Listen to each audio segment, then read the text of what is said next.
Olá, pessoal. Além de conhecermos sobre o mercado de energia fotovoltaica e sobre as tecnologias, é muito importante que a gente conheça sobre a legislação e como funciona a regulação dos sistemas fotovoltaicos no Brasil, certo?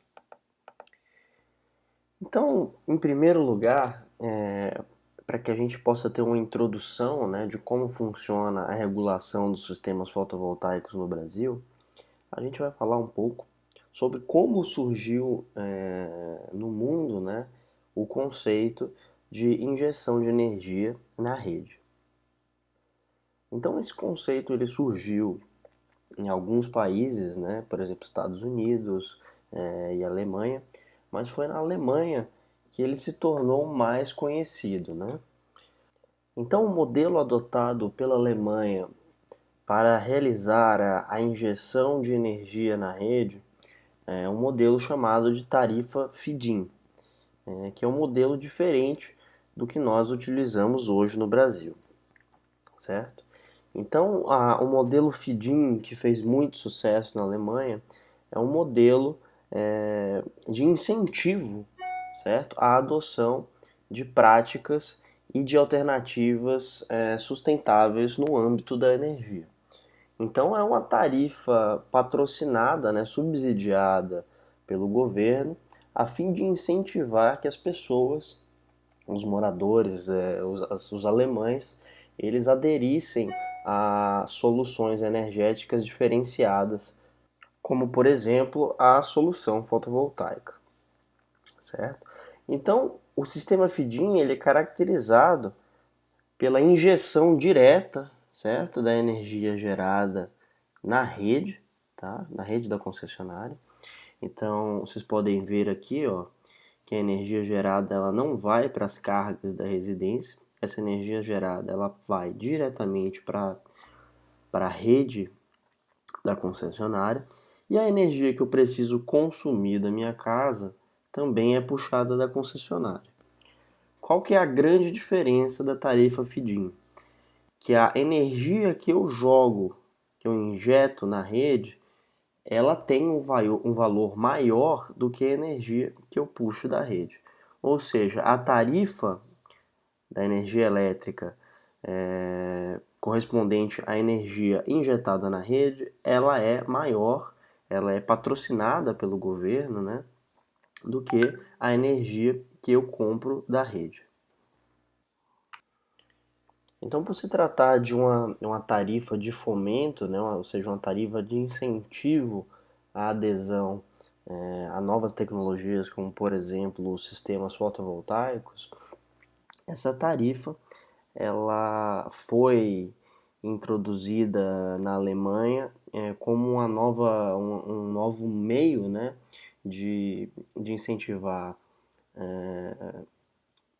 novas fontes de geração de energia, principalmente depois daquele acidente da usina de Fukushima no Japão, certo? Então essa tarifa patrocinada, essa tarifa incentivada, ela é regressiva.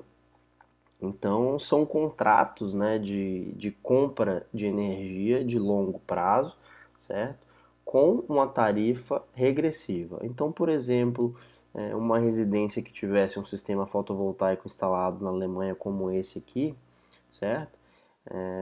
É feito um contrato de longo prazo com a concessionária local, um contrato de venda de energia, né? Então esse gerador ele vai vender energia para a concessionária, certo? A um preço pré-fixado e ele vai comprar energia da concessionária a um preço menor do que esse que ele está vendendo energia para a concessionária. Ou seja, é uma fonte de receita, né? Você pode realmente vender energia, certo? É uma venda financeira em moeda, né? Você recebia dinheiro pela essa energia injetada. Então, por exemplo, aqui, ó, um sistema que gerasse 150 kWh a, por exemplo, 2 euros, né, o quilowatt-hora, e ele consumisse 300 kWh a uma tarifa de 1 euro o quilowatt-hora, a conta de luz dessa unidade consumidora no final do mês ela seria zero, né? Provavelmente na Alemanha também há um custo de disponibilidade que a gente tem que pagar, mas o consumo ele seria zero, né? Certo? Então essa tarifa, esses contratos de longo prazo, essas tarifas subsidiadas, elas são regressivas, né? Então à medida que mais pessoas vão aderindo aos sistemas fotovoltaicos, certo? Mais sistemas fotovoltaicos vão sendo instalados, o valor dessa tarifa patrocinada para venda de energia, ela vai diminuindo, né? Até que se chegue novamente a uma paridade tarifária, onde o valor da energia vendida para a concessionária é o mesmo o valor da energia comprada da concessionária, certo? Então, revisando, né, a tarifa feed-in, ela é caracterizada pela venda de energia elétrica de fato, né, ou seja, pela injeção de energia elétrica na rede em troca de valores monetários, né, ou seja, há recebimento de dinheiro por essa venda de energia elétrica, por contratos de longo prazo, né, junto à concessionária para a venda dessa energia. Esses contratos geralmente são da ordem de 15 a 20 anos, né, em tarifas maiores do que as tarifas pagas pela compra de energia elétrica da concessionária, ou seja, vende-se energia elétrica a um preço por quilowatt-hora maior do que compra-se energia elétrica, certo? E essas tarifas elas são regressivas. Então, à medida que o tempo vai passando e que o governo percebe que mais pessoas, mais residências aderiram a soluções alternativas de energia, por exemplo, fotovoltaica, essa tarifa pré-fixada ela vai diminuindo até que se atinja uma paridade tarifária, ou seja, até que o preço da energia vendida para a concessionária se torne igual ao preço da energia comprada da concessionária, ok? Então esse foi um modelo de negócio que revolucionou as coisas na Alemanha, né, que tornou a tecnologia fotovoltaica muito popular. Então virou realmente um modelo de negócio, né, onde as pessoas, quando elas perceberam que elas poderiam vender energia para a concessionária a um preço maior do que elas compravam, elas começaram a instalar sistemas fotovoltaicos nos telhados, em áreas ociosas, e inclusive alugar terrenos, né, e telhados de pessoas vizinhas para instalar mais sistemas fotovoltaicos e realizar essa venda para a concessionária, certo? Então esse é o modelo feed-in, e vale lembrar que ele é completamente diferente do modelo que a gente tem aqui no Brasil, que nós vamos explicar daqui a pouquinho. Então, aqui no Brasil, nós temos como início, né, da injeção de energia na rede e de geração distribuída o ano de 2012, com a normativa 482 da ANEEL, né? Então essa normativa ela estabelece as condições gerais para o acesso de micro e mini geração ao sistema de distribuição de energia elétrica e o sistema de compensação de energia elétrica. Então esse sistema de compensação de energia elétrica que é mencionado aqui no artigo 1º da 482, ele é o sistema que a gente utiliza para compensação e armazenamento de créditos, certo? Então, esse sistema de compensação elétrica é um sistema no qual a energia ativa gerada e injetada por unidade consumidora com microdistribuição ou mini geração distribuída é cedida por meio de empréstimo gratuito. Então, isso aqui é muito importante, tá, pessoal? Ou seja, diferentemente da tarifa feed-in, toda energia que nós injetarmos na rede aqui no Brasil, ela não vai ser caracterizada como venda. Então, ela vai ser caracterizada como um empréstimo gratuito, ou seja, você está cedendo essa energia para a concessionária, né, para a rede elétrica, em forma de créditos, certo? Então você vai ceder à distribuidora local e posteriormente ela vai ser compensada com o consumo de energia elétrica ativa dessa mesma unidade consumidora. Ou seja, em períodos em que a minha geração for superior ao meu consumo, ou seja, meu sistema fotovoltaico gerar mais do que minha casa, minha residência consumiu, eu vou injetar energia na rede na forma de créditos, ou seja, eu não vou receber dinheiro por isso, não há venda de energia, ok? Vou injetar na forma de créditos e esses créditos vão ficar armazenados, né, para que eu possa utilizar posteriormente, num período seguinte, posterior, onde o meu consumo for maior do que a minha geração, ou seja, onde eu precisar de créditos para diminuir a minha fatura de energia. Então, pessoal, no Brasil, diferentemente da tarifa feed-in que a gente já comentou, o modelo que a 482 instituiu foi um modelo chamado net metering, certo? Ou, em português, medições líquidas. Então, esse sistema permitiu que energia excedente gerada pela unidade consumidora, ou seja, quando eu gero mais do que eu consumo, seja injetada na rede da distribuidora, creditando esse excedente até o momento, né, em que a unidade consumidora necessite de energia proveniente da concessionária. Certo? Então, como é que funciona na prática? Tá?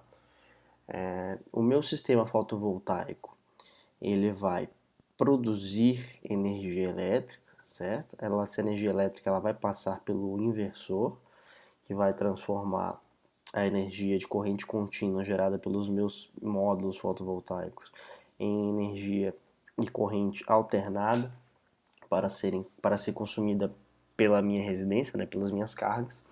E diferentemente da tarifa feed-in, onde, como vocês podem ver aqui, ela era injetada diretamente na rede da concessionária, no net metering, a minha energia produzida vai prioritariamente atender as minhas cargas, certo? Então a energia vai atender o meu consumo, os meus eletrodomésticos, ou seja, tudo que estiver funcionando na minha residência, certo? E o excedente, ou seja, eu estou gerando mais do que eu estou consumindo, aí sim vai ser injetado na rede, certo? Então isso é muito importante para a gente entender como funciona a geração de créditos, certo? Então, primeiro conceito, só há geração de créditos quando a minha geração fotovoltaica for maior do que o meu consumo, certo? Então, eu estou produzindo em um excedente de energia, certo? E esses créditos só vão ser injetados na rede quando justamente eu já tiver atendido todo o meu consumo na minha residência e eu não tiver mais o que fazer com esse excedente de energia que eu estou produzindo na hora. Então, meu sistema fotovoltaico ele está gerando energia, atendendo prioritariamente as minhas cargas, os meus eletrodomésticos, e o que sobrar ele vai injetar na rede, certo? Então, isso vai acontecer, obviamente, durante o dia, ou seja, durante o momento que o meu sistema fotovoltaico estiver gerando energia propriamente dita, né? Qual vai ser o momento que eu vou precisar puxar energia da concessionária, certo? Eu vou precisar puxar energia da concessionária em dois momentos. Quando o meu sistema fotovoltaico não estiver gerando energia, ou seja, à noite, né, de madrugada, ou quando o meu consumo for superior à minha capacidade de geração, certo? Então, por exemplo, em dias nublados, onde a minha geração não consegue se equilibrar com o meu consumo, em situações especiais, onde, por exemplo, se esteja utilizando mais eletrodomésticos, onde mais cargas estejam em atuação do que o previsto no dimensionamento do seu sistema fotovoltaico, certo? Então, essa diferença de quando você consumir mais do que você gerar, você vai precisar puxar da concessionária, ok?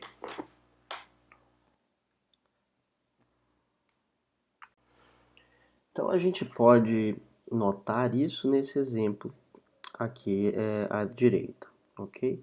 Então aqui nós temos um caracterizado uma residência unifamiliar, né, com o perfil de consumo mais comum encontrado em residências, certo? Então aqui nós temos duas curvas, ok? Uma curva em preto caracterizando o consumo, ok? O consumo da residência, ou seja, o perfil de utilização das cargas da minha residência, né, ao longo do dia, que a gente tem no eixo horizontal as horas do dia, ok? E aqui no eixo vertical energia em quilowatt-hora, ok? E aqui a segunda curva em cinza claro é o perfil de geração do meu sistema fotovoltaico em um dia comum de sol, né? Então vamos analisar aqui período a período desse meu perfil de consumo durante um dia. Então a gente pode ver aqui, ó, que da 1 da manhã até praticamente às 6:30 da manhã, o meu sistema fotovoltaico ele não está gerando energia, porque não tem sol, né? Então o sistema fotovoltaico ele não gera energia durante a noite. Então, na falta da presença do sol, todas as cargas da residência elas são atendidas pela concessionária, ok? Então é justamente essa setinha azul aqui, ó, a hora que eu estou consumindo da minha concessionária, certo? Como se não tivesse um sistema fotovoltaico instalado. Então durante a noite, durante a madrugada, esses poucos eletrodomésticos ligados aqui, vocês podem ver que a curva ela tá lá embaixo, ou seja, deve ser uma geladeira, um freezer, alguns eletrodomésticos que não desligamos nunca, né, durante a noite. Então, repetindo, durante esse período onde não há sol, o meu sistema fotovoltaico não está gerando energia. Então, a partir das 6:30 da manhã aqui, ó, a gente pode ver que o meu sistema fotovoltaico ele entrou em operação, né? Então, 6 da manhã. Então, a partir das 6 da manhã ele funciona e ao longo do dia a minha produção de energia ela vai aumentando, né?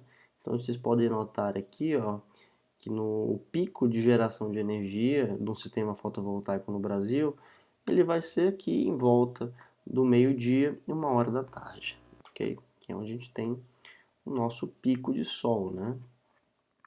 Então essa aqui, a curva cinza, é o crescimento da geração fotovoltaica ao longo do dia, atingindo o pico e diminuindo conforme a chegada da tarde e da noite, né? Então chega aqui às 7 horas da noite, meu sistema fotovoltaico ele se desliga, certo? Então ele para de gerar energia. Então é interessante a gente notar aqui, ó, que enquanto o meu sistema fotovoltaico ele está em operação, ele está atendendo o meu consumo da minha residência, ou seja, tá vendo essa área do gráfico aqui, ó, embaixo da curva, comum às duas curvas. Então, o sistema fotovoltaico ele está atendendo o meu consumo aqui, certo?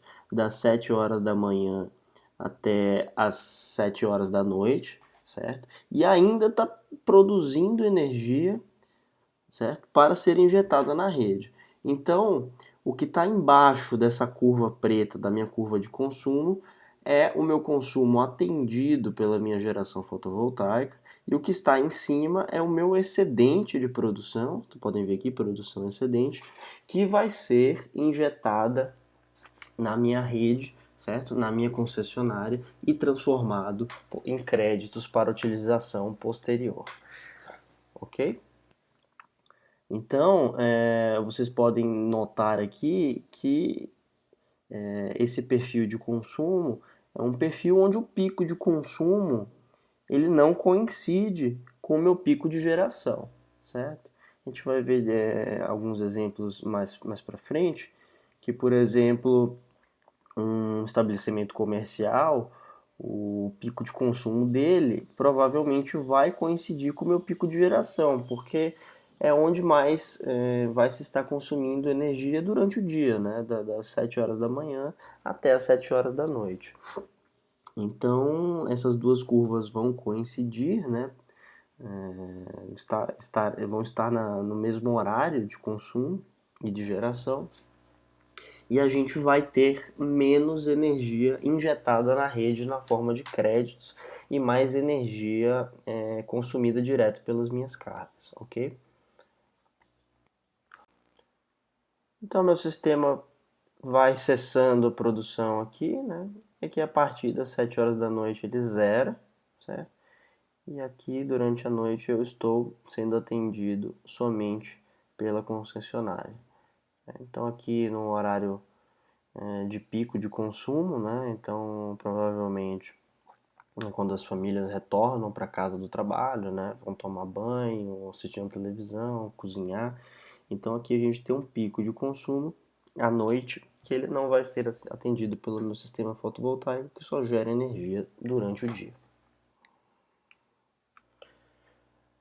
Então, esse foi um sistema que foi desenvolvido, né, e apresentado pela primeira vez em 2012 pela normativa 482.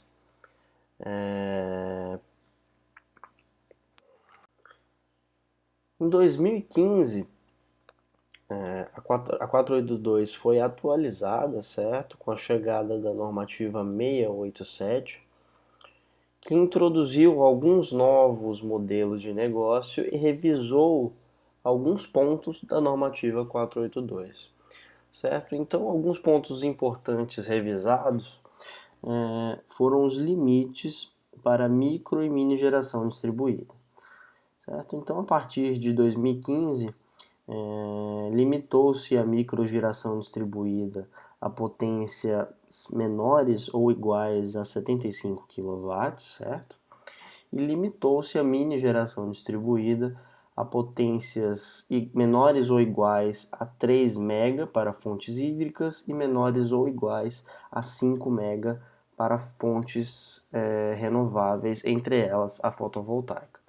Então hoje é possível operar dentro do limite da mini geração distribuída, certo? Ou seja, com todos, participar de todos os modelos de negócio previstos pela 687 até potências de 5 megawatts, certo?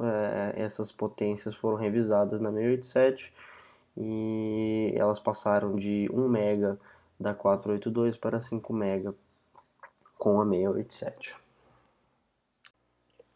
Então, pessoal, com a chegada da 687, tiveram pontos interessantes e muito importantes que devem ser conhecidos e utilizados como argumento de vendas na negociação de sistemas fotovoltaicos. Então, nós vamos abordar aqui e comentar os principais pontos, certo? Para os diferentes modelos de negócio propostos pela 687. Certo? Então, para começar, qual que é a principal diferença entre microgeração e mini geração distribuída? Certo? Então, a principal diferença é com relação realmente à faixa de potência a que esses sistemas fotovoltaicos estão compreendidos, né? Então, a microgeração distribuída ela é caracterizada por uma central geradora de energia elétrica com potência instalada menor ou igual a 75 kW, certo? E que utilize a cogeração qualificada conforme regulamentação da ANEEL ou fontes renováveis de energia elétrica conectada à rede de distribuição por meio de instalação de unidades consumidoras. Ou seja, dentro da microgeração, nós temos sistemas de potência menores ou iguais a 75 kW, certo?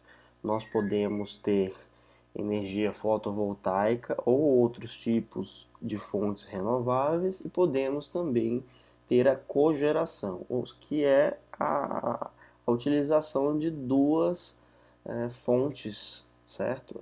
Diferentes dentro da geração distribuída. Por exemplo, sistemas de cogeração que compreendam fotovoltaica e eólica, certo? Então, a gente vai ver mais na frente, e na hora de apresentar os documentos para a concessionária, você pode escolher por ter um sistema de cogeração, certo? Já a mini geração distribuída, ela é uma central geradora de energia elétrica com potência instalada superior a 75 kW, ou seja, eu saio do limite da microgeração, e menor ou igual a 3 MB para fontes hídricas ou menor ou igual a 5 MB para cogeração qualificada.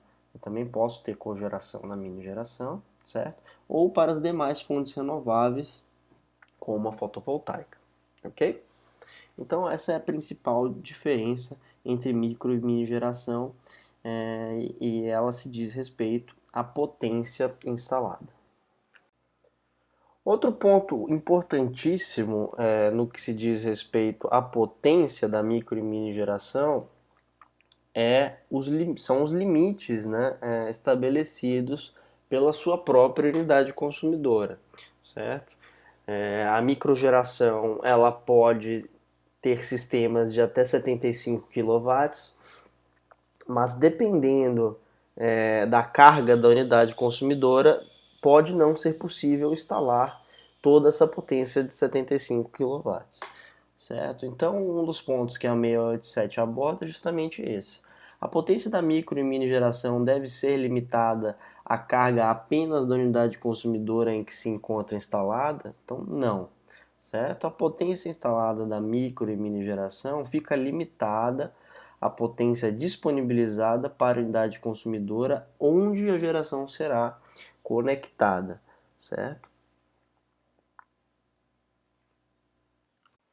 Ou seja, a potência instalada da microgeração e mini geração, ela vai ficar limitada à potência disponibilizada para a minha unidade consumidora, certo? E quais que são essas potências disponibilizadas, né? Para clientes do grupo A, essa potência disponibilizada é a demanda contratada, né? Que na sua fatura de energia ela vai estar expressa em quilowatts. Para unidades do grupo B, essa potência disponibilizada é a resultante, certo, do produto da capacidade nominal de condução de corrente elétrica do seu dispositivo de proteção na entrada da sua unidade consumidora, certo? Pela tensão nominal, observando o fator de potência específico, né? Referente ao número de fases expressa em kWh. Certo? Então a gente vai dar um exemplo aqui para exemplificar o caso de um consumidor do grupo B. Então imagine que o disjuntor de entrada da sua residência seja um disjuntor de 30 amperes, certo? E a tensão de atendimento seja de 220 volts. Então a sua potência disponibilizada, ela vai ser o produto, certo? A potência em watts, ela é o produto entre ampere e volts. Então vai ser o produto entre a capacidade do seu disjuntor em ampere, certo? Pela a sua tensão de atendimento em volts, ok? Então, por exemplo, para uma unidade trifásica, certo? A gente multiplicaria 30 ampere por 220 volts por 3, que é o número de fases, residência trifásica, certo? A gente teria o produto de 19.800 volts ampere ou 19,8 kVA, ok? Certo? Mas essa ainda não é a potência permitida a ser instalada na unidade consumidora, certo? Ainda é necessário que nós multipliquemos esse valor encontrado de 19,8 kVA por um fator de potência, certo? Que no caso é um fator de potência convencionado de 0,92, para que a gente chegue na máxima potência permitida para esse nosso exemplo, né? Então, multiplicando aqui 19,8 kVA por 0,92, a gente vai chegar numa potência máxima de 18,216 kW para essa unidade consumidora, certo? Então, caso o consumidor deseje instalar uma central geradora com potência superior ao limite da sua instalação, né, da sua unidade consumidora, ele deve solicitar o aumento da potência disponibilizada, certo? De acordo com o que é dito na normativa número 414 da ANEEL, certo? Sem que você precise aumentar a carga instalada. Então você pode solicitar um aumento, certo?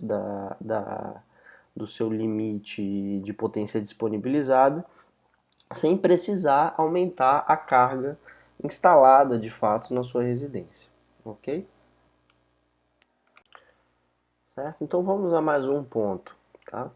A distribuidora ela pode impedir a conexão de um micro ou mini gerador, tendo como justificativa a redução da flexibilidade de operação, ou seja, a concessionária ela pode se negar a fazer a ligação de um sistema fotovoltaico, justificando que vai ser um mau negócio para a concessionária ou que ela não tem infraestrutura suficiente.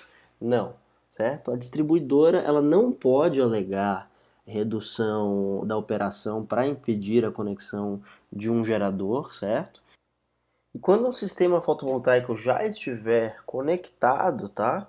Cabe à distribuidora, certo? Na qualidade de responsável por garantir a prestação dos serviços públicos de distribuição de energia elétrica com qualidade e confiabilidade, encontrar todas e quaisquer soluções técnicas e economicamente razoáveis para a conexão dos geradores e atendimento eficiente aos demais consumidores, certo? Então, a concessionária ela não está fazendo favor, certo? É obrigação da concessionária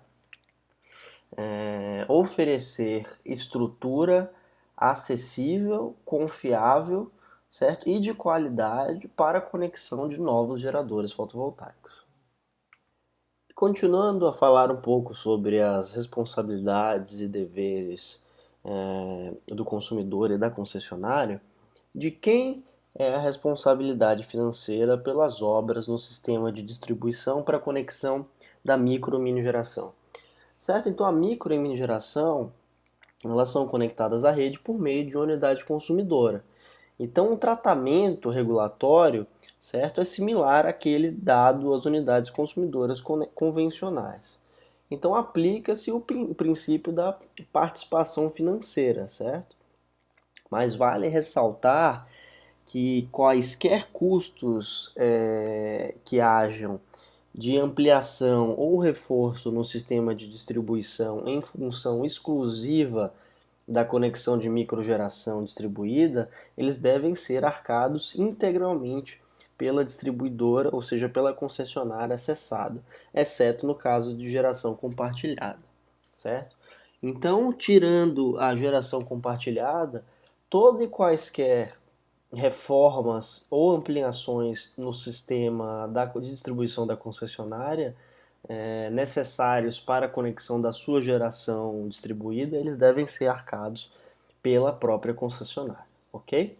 Então a concessionária ela deve prover um sistema de distribuição apto a receber novas conexões de sistemas de geração distribuída. E de quem que é a responsabilidade técnica e financeira pelo sistema de medição da micro ou mini geração? Ok? Então, depois que um sistema de micro ou mini geração ele é instalado, é necessário que haja a troca do medidor convencional por um medidor bidirecional ou adicionar um outro medidor para fazer essa medição dos créditos, né?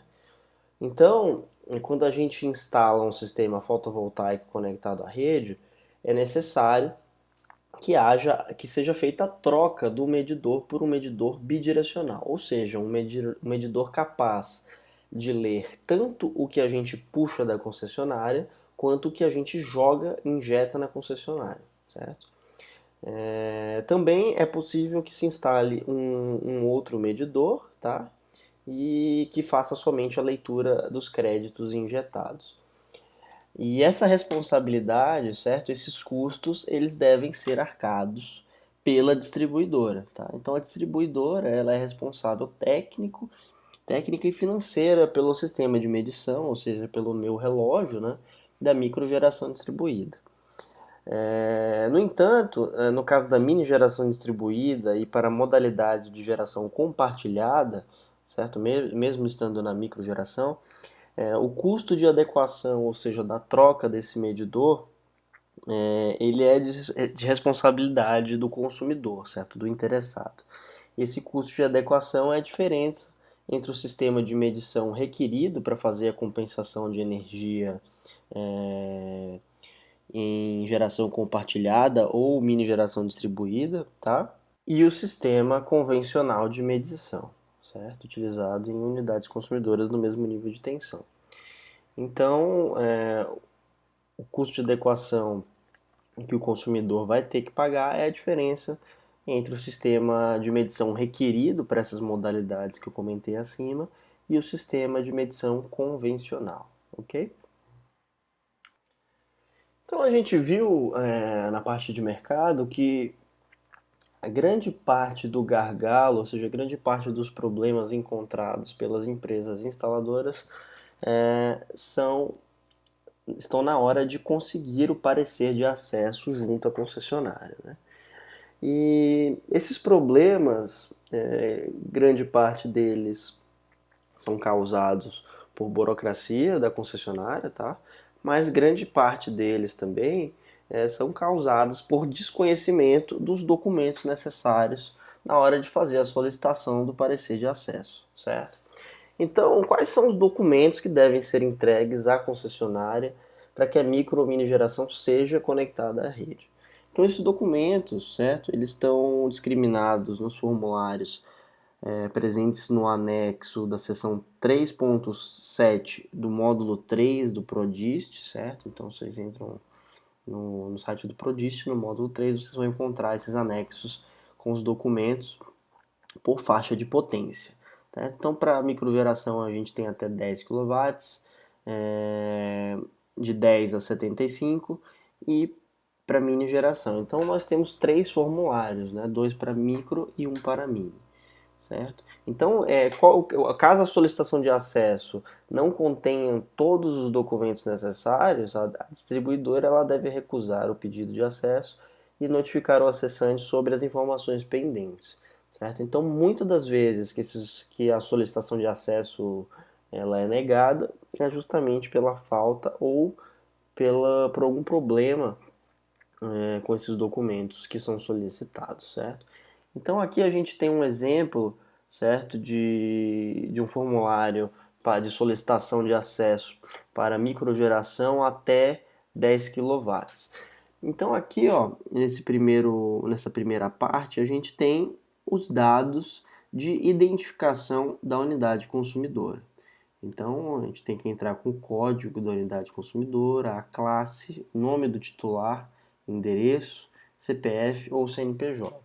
Todos esses dados aqui estão na fatura de energia do cliente, ok?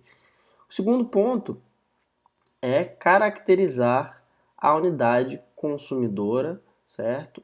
Com a carga instalada, a tensão de atendimento e o tipo de conexão, certo? Se a unidade consumidora é monofásica, bifásica ou trifásica, ok? E agora nós vamos caracterizar o nosso gerador fotovoltaico, ok? Então aqui a gente vai entrar com a potência, certo? Que a gente pretende instalar na casa do nosso cliente e o tipo de geração. Então ela pode ser hidráulica, solar, eólica, biomassa ou cogeração qualificada, como eu havia falado para vocês que é possível, né? Certo? Então aqui, ó, quais são os documentos a serem anexados, ok? Então, em primeiro lugar, a RT do responsável técnico pelo projeto elétrico e instalação do sistema de microgeração, ok? Então, na RT ela vai ter duas descrições de atividades, né? Uma de projeto e outra de instalação. E essa ART ela deve ser preenchida por um engenheiro eletricista ou um técnico, certo? Diagrama unifilar contemplando a geração, as proteções, o inversor, medição e o memorial descritivo da instalação, ok? O diagrama unifilar ele deve ser apresentado, tá? Algumas concessionárias exigem que ele esteja assinado à mão pelo engenheiro que fez o projeto, ok? Certificado de conformidade dos inversores ou o número de registro da concessão do Inmetro, ok? Então, a gente precisa anexar o datasheet ou então o número da concessão do Inmetro, do inversor que a gente pretende utilizar, certo? Os dados necessários para registro da central geradora conforme disponível no site da ANEEL, ok? Lista de unidades consumidoras participantes do sistema de compensação. Isso aqui é bem importante, pessoal. A gente vai falar daqui a pouco sobre os modelos de negócio que a 687 proporciona. Em algum deles é possível que você utilize os créditos gerados em uma outra unidade consumidora. Então é aqui que você vai listar quais unidades consumidoras você quer que faça parte, certo, do seu sistema de compensação de crédito. Então você vai indicar esses mesmos dados aqui, né, identificar essas unidades consumidoras e indicar o percentual de rateio dos créditos, certo? Que você quer que se destine a cada uma dessas unidades consumidoras participantes do seu sistema de compensação, ok?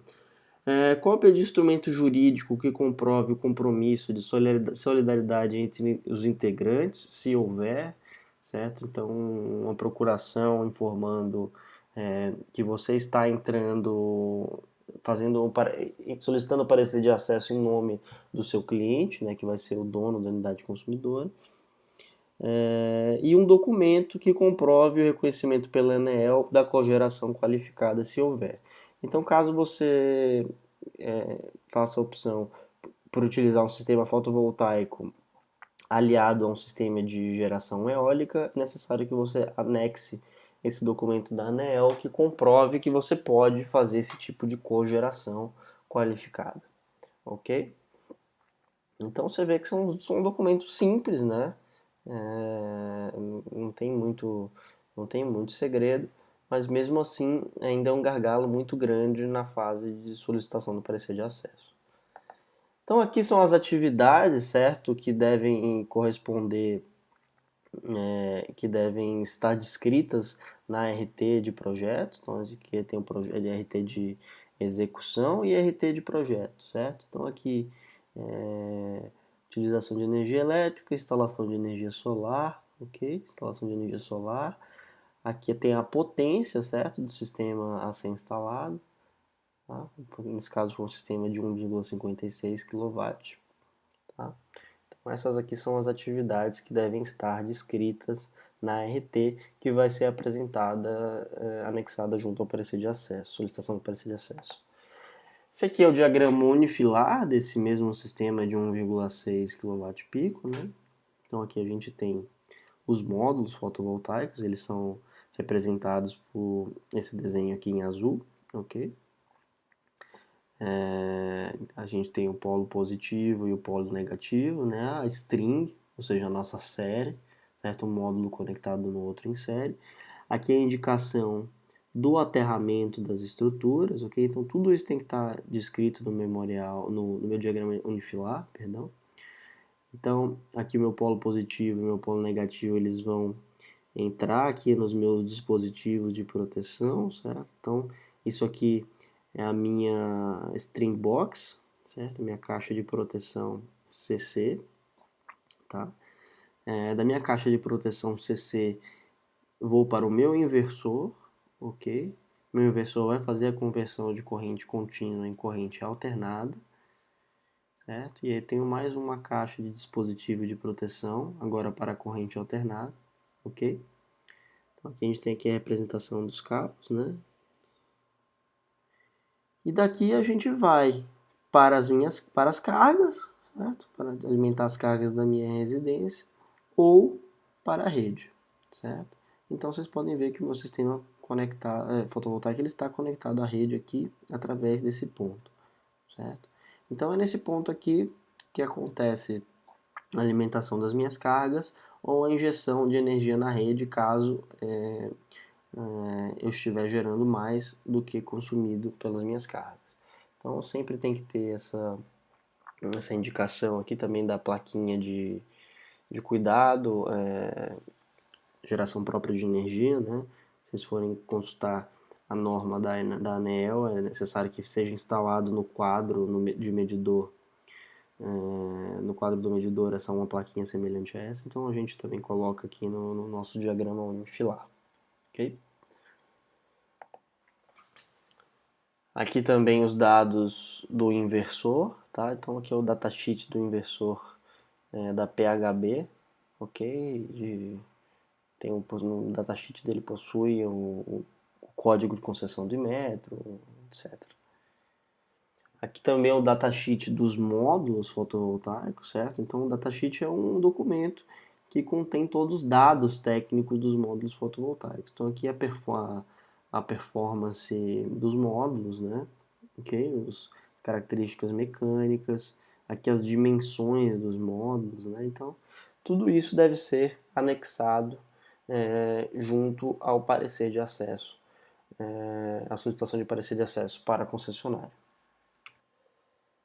Então, vamos agora falar efetivamente sobre os novos modelos de negócio que surgiram com a implementação da 687, ok? Então, com a 482 em 2012, a única possibilidade que a gente tinha era a de geração distribuída junto à carga, ou seja, o meu sistema fotovoltaico está localizado próximo à minha unidade consumidora, ou seja, no mesmo terreno, certo? No mesmo telhado, caracterizando essa modalidade de geração junto à carga. Então, na 687, essa modalidade permanece, só que nós temos mais 3 modalidades adicionadas, certo? Talvez a mais famosa delas seja o autoconsumo remoto, ok? O que é o autoconsumo remoto? O autoconsumo remoto é a possibilidade de injeção de energia na rede e a utilização desses créditos em outras unidades consumidoras, ok? Desde que elas pertençam ao mesmo proprietário, ou seja o mesmo titular, né, nas faturas de energia, e ela está disponível tanto para pessoas físicas quanto jurídicas, ok? Algumas perguntas que sempre surgem. Eu posso ter a geração na minha empresa e compensar na minha residência pessoa física, mesmo que eu seja o único sócio? Não, ok? Você não pode fazer isso. Então, a unidade geradora tem que estar no mesmo CPF ou CNPJ das unidades que irão receber os créditos, ok? Então, essa é a modalidade que é configurada de autoconsumo remoto. Então, lembra que lá no documento da solicitação de parecer de acesso, você deveria informar, certo? Quais eram as unidades consumidoras a participar do sistema de compensação de crédito e o percentual que você gostaria de destinar para cada uma delas, né? Então, é justamente aqui que você pode gerar energia em uma unidade e utilizar o crédito em outras. Então, isso aqui por exemplo, você pode ter uma casa de praia, né, um sítio, onde você tem uma grande área disponível, um grande potencial de geração fotovoltaica, e utilizar esses créditos gerados para abater o seu consumo, por exemplo, no seu apartamento, ok? Onde você talvez não tenha uma área disponível tão grande para a instalação do sistema fotovoltaico. Então esse é o autoconsumo remoto, ele está bem comum, né? E ele vem se tornando cada vez mais popular no Brasil. Vale ressaltar também que é necessário estar na mesma área de concessão para se beneficiar do autoconsumo remoto, tá? Então, todas as residências participantes devem ter a fatura gerada pela mesma distribuidora, ou seja, pela mesma concessionária, está dentro da mesma área de concessão. A segunda novidade proposta pela 687 é a famosa geração em condomínio ou empreendimento com múltiplas unidades consumidoras, certo? Quem se beneficia dessa nova modalidade são condomínios verticais e ou horizontais situados em uma mesma área, né? Onde um sistema gerador instalado em uma área comum atenda, certo, os condôminos que desejem participar de um sistema de geração fotovoltaica, por exemplo. Certo? Então, por exemplo, unidades que não possam ter um sistema fotovoltaico individual podem participar da compra, da aquisição de um grande sistema fotovoltaico. Isso proporciona, inclusive, que sejam instalados sistemas de maiores potências, né? Já que existe a economia de escala, quanto maior um sistema fotovoltaico, menor o preço por watt pico, né? Então é possível adquirir um sistema maior com mais pessoas participando e um maior capital investido, né? Então os créditos gerados por esse sistema eles vão ser divididos, né, entre os condôminos participantes e a área necessária para a instalação é a própria área comum de responsabilidade do condomínio, da administração ou do proprietário do local, né? Certo? Então, nos condomínios e prédios, os sistemas eles podem ser instalados em áreas de uso comum, como por exemplo salões de festa, estacionamentos, né? Então, o interessante dessa modalidade é que não é necessário estabelecer nenhum tipo de consórcio ou associação, pois a própria administradora do condomínio ela já representa a entidade, né, através de um CNPJ, responsável pelo sistema fotovoltaico. E é ela, essa entidade responsável, por estabelecer quem são e quais são as parcelas que cada condômino tem o direito de receber dos créditos gerados por esse sistema fotovoltaico conectado à rede. Então, aqui reforçando, qual é a ordem de abatimento dos créditos para os condomínios?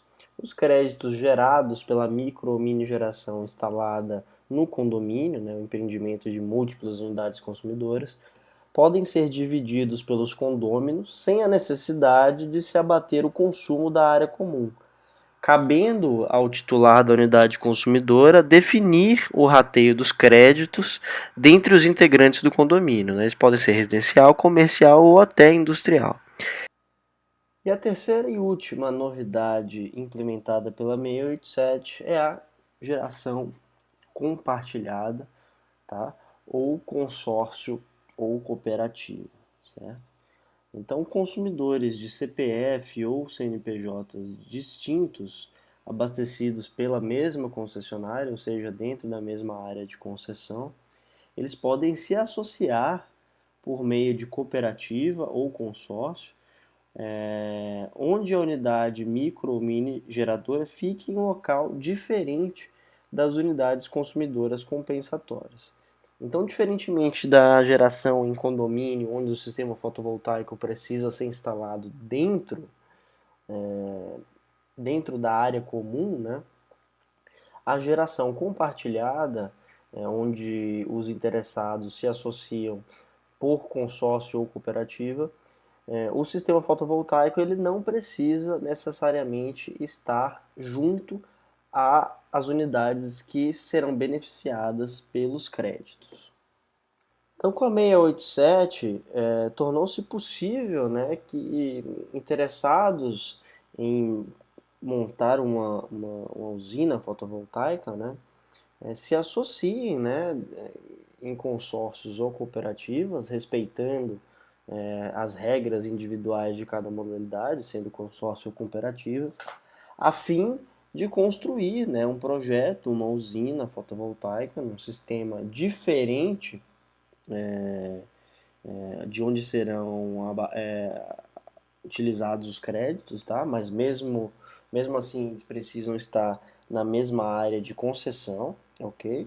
Então eles precisam estar dentro da mesma concessionária. Então isso permite a criação de grandes usinas, né, e de projetos mais robustos, né, através dessa associação em consórcio ou cooperativa. Ok? Vale ainda lembrar que quando eu me refiro a grandes usinas, estou falando do limite de 5 mega estabelecido para a mini geração distribuída. Ok? Então, no caso da reunião desses consumidores por meio de consórcio cooperativa, qual que é o critério para a divisão dos créditos, né? Então, o local onde se encontra a microgeração ou mini geração distribuída, ela será considerada como unidade consumidora, ok? Ela vai ficar diferente do lugar, vai estar num lugar diferente de onde vão ser compensados os créditos. Então, portanto, essa minha usina, esse meu empreendimento, ele vai ser considerado uma unidade consumidora, cujo titular deverá ser o consórcio ou a cooperativa, certo? Observada a legislação específica aplicada a essas duas figuras jurídicas, certo? Então, compete ao titular da unidade consumidora, ou seja, o titular desse consórcio ou cooperativa, definir o percentual de energia excedente que será destinado a cada unidade consumidora participante do sistema de compensação de energia elétrica, certo? Então, eles podem ainda solicitar alteração junto à distribuidora desse percentual, né? Desde que seja efetuado por escrito com a antecedência mínima de 60 dias a sua efetiva aplicação, ok? Então, com a 482 e com a 687, e com a possibilidade da injeção e do acúmulo de créditos, né? Tornou-se necessário alterar algumas informações presentes nas faturas de energia que participem, né, da geração distribuída. Então, quais são essas informações que uma fatura de energia com geração distribuída deve conter? Então, a distribuidora ela deve informar mensalmente na fatura de energia a sua participação no sistema de compensação de energia elétrica, ok? O saldo anterior de créditos em quilowatt-hora, a energia elétrica consumida, a energia elétrica injetada, o histórico de energia elétrica consumida e injetada nos últimos 12 ciclos de faturamento, o total de créditos utilizados, caso seja utilizado no ciclo de faturamento, o total de créditos expirados no ciclo de faturamento, o saldo atualizado de créditos e a próxima parcela do saldo atualizado de créditos a expirar e o ciclo de faturamento que isso ocorrerá. Então, todas as informações referentes ao seu consumo, a sua injeção, ao seu saldo de créditos, a quanto de crédito que você utilizou, quando os seus créditos vão expirar e quanto desses créditos vão expirar, devem estar contidas na sua fatura de energia, caso você seja um consumidor com geração distribuída, ok? E aqui a gente pode ver, ó, as modalidades, né, e a quantidade de unidades consumidoras que nós temos hoje, né, no Brasil. Então, o autoconsumo remoto nós temos 786 unidades, ok? Certo? Caracterizadas como autoconsumo remoto. Dessas 786, 2.068 recebem esses créditos, né? Então, a gente pode ver que a gente tem 786 geradores classificados como autoconsumo remoto, que geram energia para eles e para mais unidades consumidoras, totalizando 2.068. Certo? Potência instalada de todas as unidades de autoconsumo remoto está girando em torno de 24 megawatts. Okay? Geração compartilhada, o que a nossa geração em condomínio, em consórcio ou cooperativa, temos 22 cadastradas hoje no Brasil, né? Então são muito poucas ainda. Né? Dessas 22, são distribuídas para 120 unidades consumidoras, tá? Geração na própria unidade consumidora, ou seja, junto à carga, que é a mais comum, né, que está vigente desde 2012, temos praticamente 11 mil unidades consumidoras, então são elas mesmas que recebem os créditos, ok?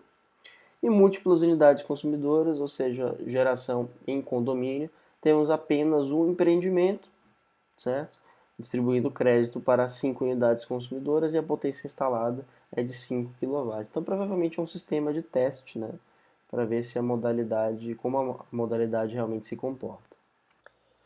Então, após saber tudo isso, tá, nós temos as ferramentas e o conhecimento para construir e elaborar enquadrar o nosso cliente, né, numa modalidade para solicitar a instalação de um sistema fotovoltaico, ok? Então esses são os passos estabelecidos pelo Prodist, certo? Para instalação de um sistema fotovoltaico. Então o primeiro passo é o consumidor fazer a solicitação de acesso, né? Então reunir toda aquela documentação que nós mencionamos, certo?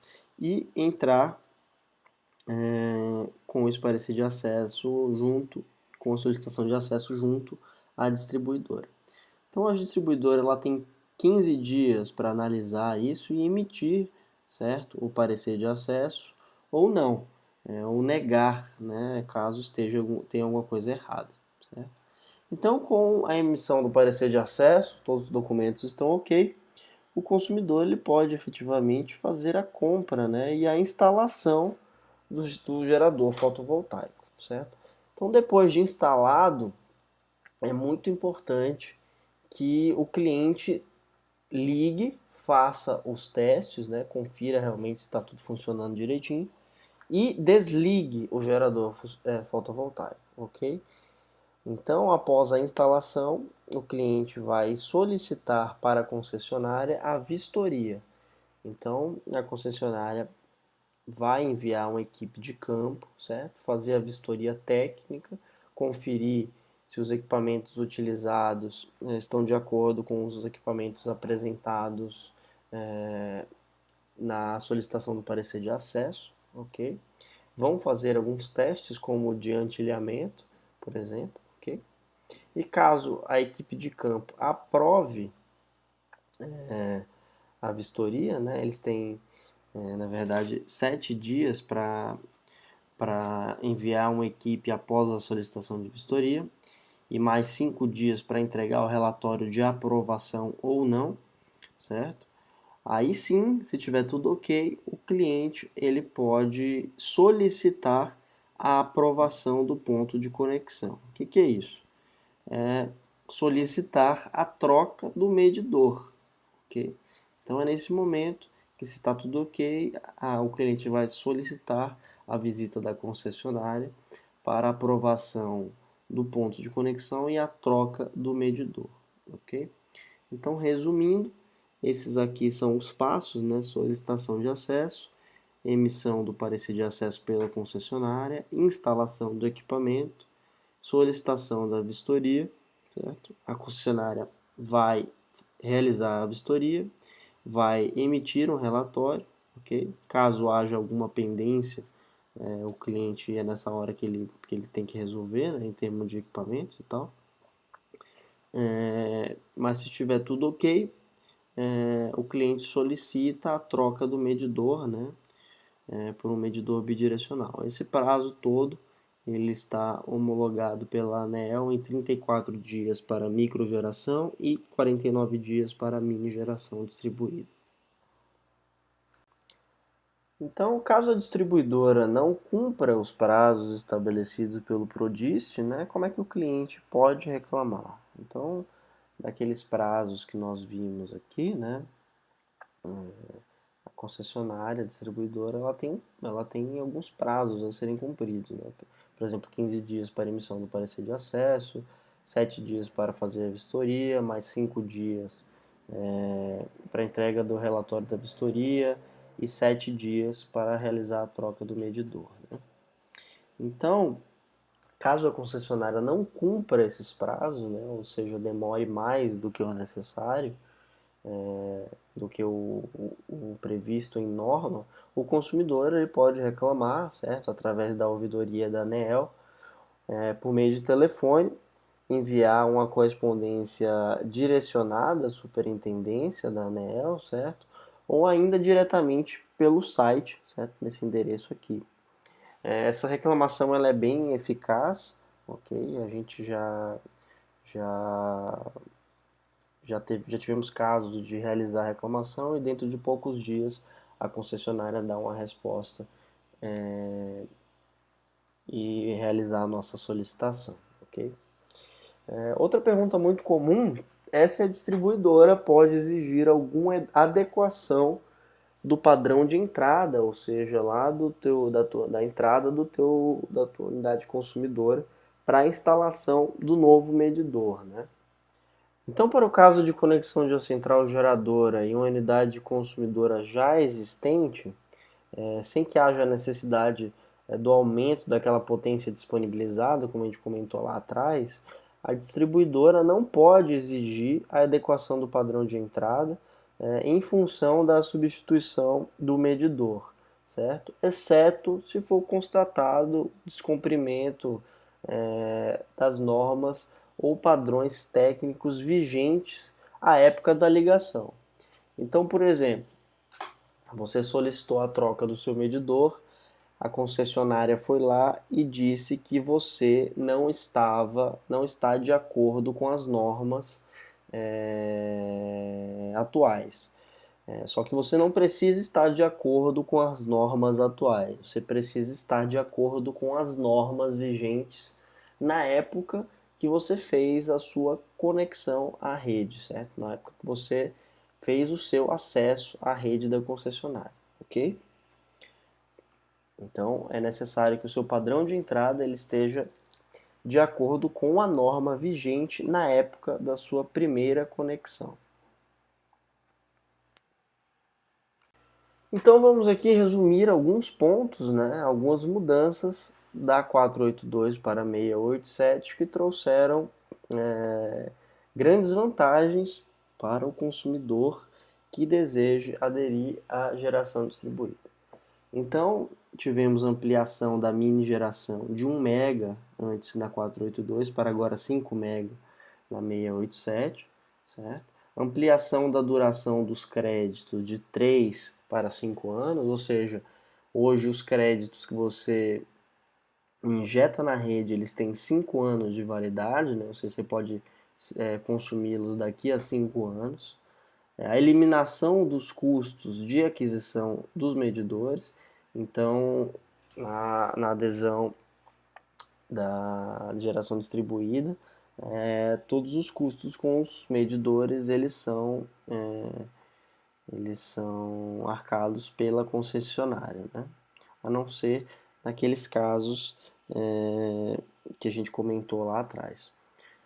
Redução do tempo de tramitação dos pedidos de 82 para 34 dias, né? Então a gente teve uma redução grande no período de tramitação, certo? A padronização dos formulários em todo o país, então como é uma normativa nacional, a ANEEL é um órgão nacional, foi padronizado, né, para todas as concessionárias a fim de reduzir a burocracia. E a partir de 2017, a submissão de pedidos online, né? Então, a partir de 2017, as concessionárias elas devem se adequar e toda a submissão, o envio de formulários, ele deve ser online.